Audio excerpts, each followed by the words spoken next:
Hi guys, welcome back to my channel. இன்றைக்கி நம்ம rose பிளான்ட்டோட கேரு, எப்படி செடி கட் பண்ணணும், எப்படி எவ்வளோ தண்ணி ஊற்றணும் ஒரு செடிக்கு, அதுக்கேற்ற மாதிரி சின்ன சின்ன டிப்ஸும் நான் உங்களுக்கு சொல்கிறேன். ஸோ வீடியோக்குள்ளே போகலாம். இது ஒரு ரெட் கலர் பெங்களூர் ரோஸ் செடி. இதில் நல்லா துளிர் விட்டுருக்கு பாருங்கள். இதெல்லாம் புதுசாக துளிர் விட்டுருக்கு. நம்ம கட்டிங்ஸ்லாம் கட் பண்ணி வச்சுருந்தோம்ல, அதுலேருந்து தான் துளிர் விட்டுருக்கு. இது கீழே அடியிலேருந்து ரூட் பக்கத்துலேருந்து ஒரு கிளை துளிர் விட்டுருக்கு பெருசாக. அதிலே ஒரு தக்காளியும் முளைச்சிருச்சு. சரி, அது இருக்கட்டும், நான் விட்டுட்டேன் அப்படியே. இது பன்னீர் கலரில் ஒரு நாட்ரோஸ் செடி நல்லா பெருசாகவும் வளர்ந்துருக்கு. கிளைங்க அங்கங்கே நிறைய விட்டு அதில் மொட்டும் வச்சுருக்கு. இதுவும் நல்லா ஹெல்த்தியாக இருக்கும். இதுக்கு நீங்கள் அரிசி கடைஞ்ச தண்ணி இருக்கு இல்லையா, அது கூட நல்ல 1 லிட்டர் பக்கெட்டில் தண்ணி எடுத்து அதை மிக்ஸ் பண்ணி கூட ஊற்றலாம். இதுவும் நாட்ரோஸ் செடி. இதுவும் பாருங்கள், ரூட்டு பக்கத்துலேருந்து துளிர் விட்டுருக்கு, அது கீழே விட்டுருக்கு பாருங்கள், நல்லா உங்களுக்கு தெரியும். இது ஒரு ரோஸ் செடி. இந்த ரோஸ் நான் வீடியோ போட்டிருப்பேன். ஆனால் என்னாச்சுனே தெரியல, கொஞ்ச நாளாக இது அந்த அளவு இலைலாம் சுருங்குது, ரொம்ப ஹீட் ஆகுதுன்னு நினைக்கிறேன். அதை ட்ரீட் பண்ணோம் நெக்ஸ்ட்டு. இது பன்னீர் ரோஸ் மாதிரி ஒரு ரோஸ் செடி. பன்னீர் ரோஸ் தான் நினைக்கிறேன், நல்லா ஸ்மெல் வரும். ஆனால் அது சில பேர் பன்னீர் ரோஸ் இல்லைன்ட்டு நிறைய யூடியூப் சேனலில் சொல்கிறாங்க. அது தெரியல கன்ஃபார்மாக எது உண்மைன்ட்டு. ஆனால் இது பன்னீர் ரோஸ் மாதிரி தான் ஸ்மெல் இருக்குது. ஸோ நான் பன்னீர் ரோஸ்னே சொல்கிறேன். இது நம்ம புதுசாக நட்டு வச்சோம் இல்லையா, டபுள் கலர் ரோஸு, அதில் பாருங்கள் எல்லா இடத்துலையும் துளிர் வருது. நட்டு வச்சு ஒரு வாரம் கூட ஆயிருக்காது, அவ்வளோ துளிர் விட்டுருக்கு எல்லா கிளைங்கள்லேயும். கீழே அடியிலேருந்து கூட விட்டுருக்கு பாருங்கள். நல்லா ஹெல்த்தியாக இருக்குது. மண் கலவையும் அது கரெக்டாக மண் நல்லா வேரில் பிடிச்சிச்சு.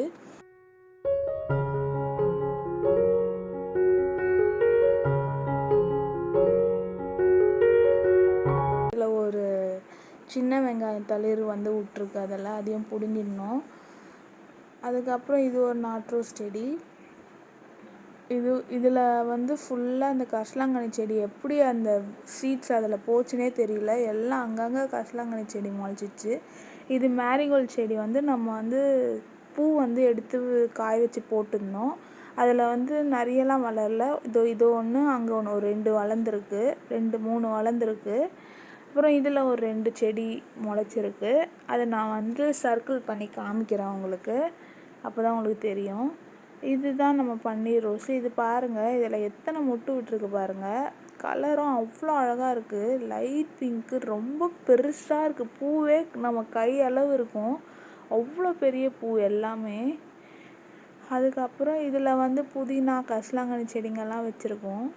இது சுண்டைக்காய் செடி. அது தானாகவே எப்படி முளைச்சிதுன்னு தெரில, அது விதை எப்படி போச்சுன்னு தெரில, அது அப்படியே முளைச்சிச்சு. அதை நான் விட்டுட்டேன் வளரட்டும்ன்ட்டு. சரி, எல்லாத்துக்கும் தண்ணி ஊற்றலாம். இந்த மாதிரி பெரிய தொட்டிக்கெலாம் நான் 1 மக் தண்ணி ஊற்றுவேன்.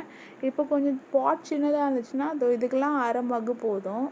ஸோ அந்தந்த இதுக்கு ஏற்ற மாதிரி நீங்கள் ஊற்றுங்க. வெயிலெலாம் அதிகமாக சம்மர் டைமில் வெயில் பயங்கரமாக டெரஸில் அடிக்கும். அப்போ அந்த மாதிரினா நான் 2 தடவை ஊற்றுவேன். ஏன்னா மண் காஞ்சி போயிடும் இல்லையா, அதனால் தண்ணி அதிகமாக தேவைப்படும். ஸோ இதுக்கெலாம் நான் 1 மகு ஊற்றுவேன். இந்த நாட்ரோஸுக்கெலாம் இதுக்கெலாம் நல்லா 1 மகு தாராளமாக ஊற்றுங்க. இதுக்கெலாம் 1/2 மகு போதும். ஏன்னா நம்மளுக்கு இடமே இல்லை, பாட்டும் என்கிட்ட வேறு இல்லை. இருந்திருந்தால் பெரிய பாட்லேயே நான் வச்சுருப்பேன். சரின்ட்டு இதில் வச்சுட்டேன்.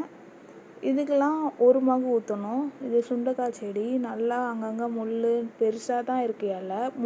3 இருக்குதுன்னு நினைக்கிறேன், 3 வளர்ந்துருக்கு அதுலேயே. இது புதினா, கரிசலாங்கண்ணி, இது எல்லாம் எப்படி கரிசலாங்கண்ணி ஒன்று வச்சாலே அப்படி முளைச்சிடுதுங்க எல்லா இடத்துக்கும். இதில் பாலக்கீரையும் புதினாவும் வளர்ந்துச்சு. தேங்க்யூ ஃபார் வாட்சிங்.